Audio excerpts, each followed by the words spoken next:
नमस्कार बच्चों आज हम अपनी पाठ्य पुस्तिका रिमझिम का पाठ 13 हुदहुद के बारे में जानेंगे। हुदहुद एक पक्षी होता है। उसके बारे में इस लेसन में बताया गया है कि उसको कलगी कैसे मिली। तो चलिए हम शुरू करते हैं अपना अगला पाठ 13 हुदहुद। एक बार सुलेमान नाम के बादशाह आकाश में उड़ने वाले अपने उड़न खटोले पर बैठे कहीं जा रहे थे। बड़ी गर्मी थी, धूप से वह बहुत परेशान हो रहे थे। आकाश में उड़ने वाले गिद्ध जो कि एक पक्षी होता है, उससे उन्होंने कहा कि अपने पंखों से तुम लोग मेरे सिर पर छाया कर दो। पर गिद्धों ने ऐसा करने से मना कर दिया। उन्होंने बहाना बनाया और बहाना बनाते हुए कहा, हम तो इतने छोटे छोटे हैं, हमारी गर्दन पर पंख भी नहीं हैं, हम छाया कैसे कर सकते हैं। सुलेमान आगे बढ़ गए। कुछ दूर जाने पर उनकी भेंट यानी मुलाकात हुदहुदों के मुखिया यानी सरदार से हुई। सुलेमान ने उससे भी मदद मांगी। वह चतुर था।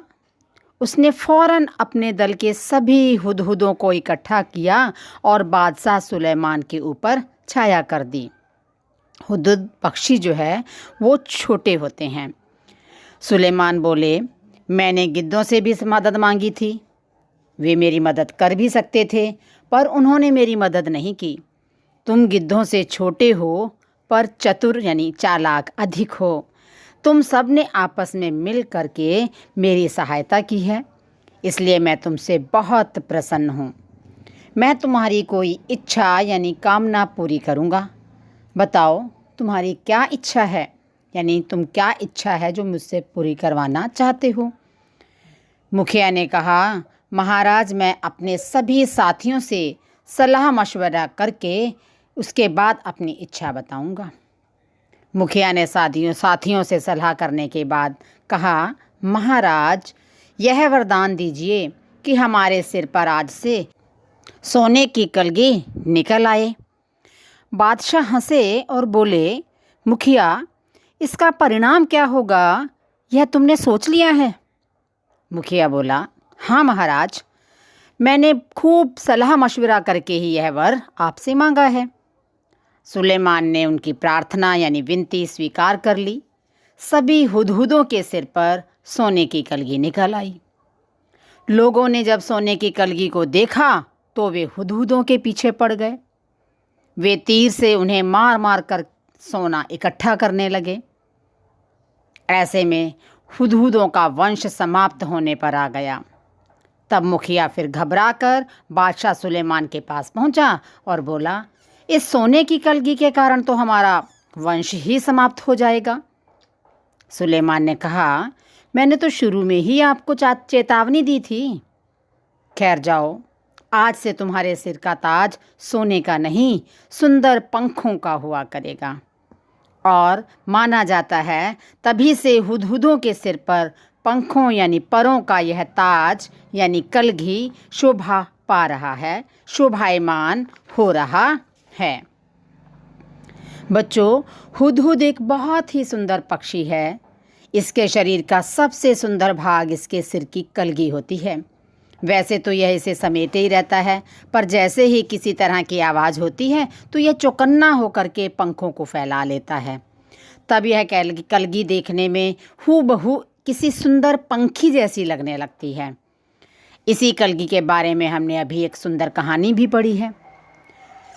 हुदहुद का सारा शरीर रंग बिरंगा और चटकीला होता है। पंख काले काले होते हैं जिन पर मोटी सफ़ेद धारियां बनी होती हैं।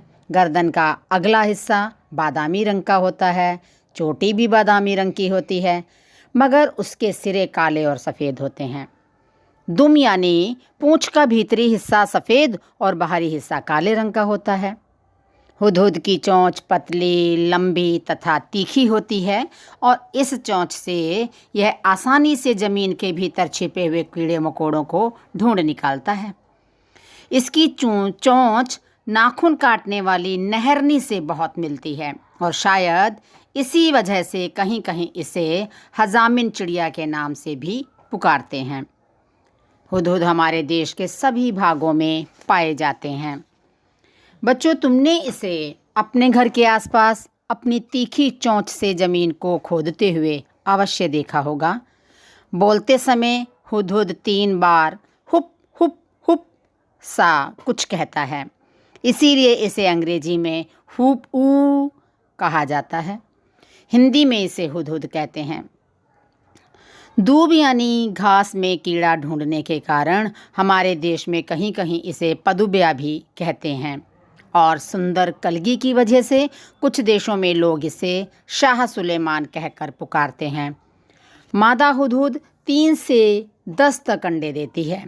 जब तक बच्चे अंडे से बाहर नहीं निकल जाते वह अंडों पर बैठी रहती है, हटती नहीं है। नर भोजन लाकर उसे खिला जाता है, पर दोनों में से कोई भी ऐसा नहीं है जो अपने घोंसले की सफाई करे, यानी दोनों में से कोई भी घोंसले की सफाई नहीं करता। संसार के प्रसिद्ध पक्षियों में से एक है यह हुदहुद। ये अपनी सुंदरता के लिए तो मशहूर है, पर इसे पालतू नहीं बनाया जा सकता, और क्योंकि ना ही इसकी बोली में कोई मिठास है, यानी इसे पाला नहीं जा सकता और इसकी बोली में कोई मिठास नहीं होती।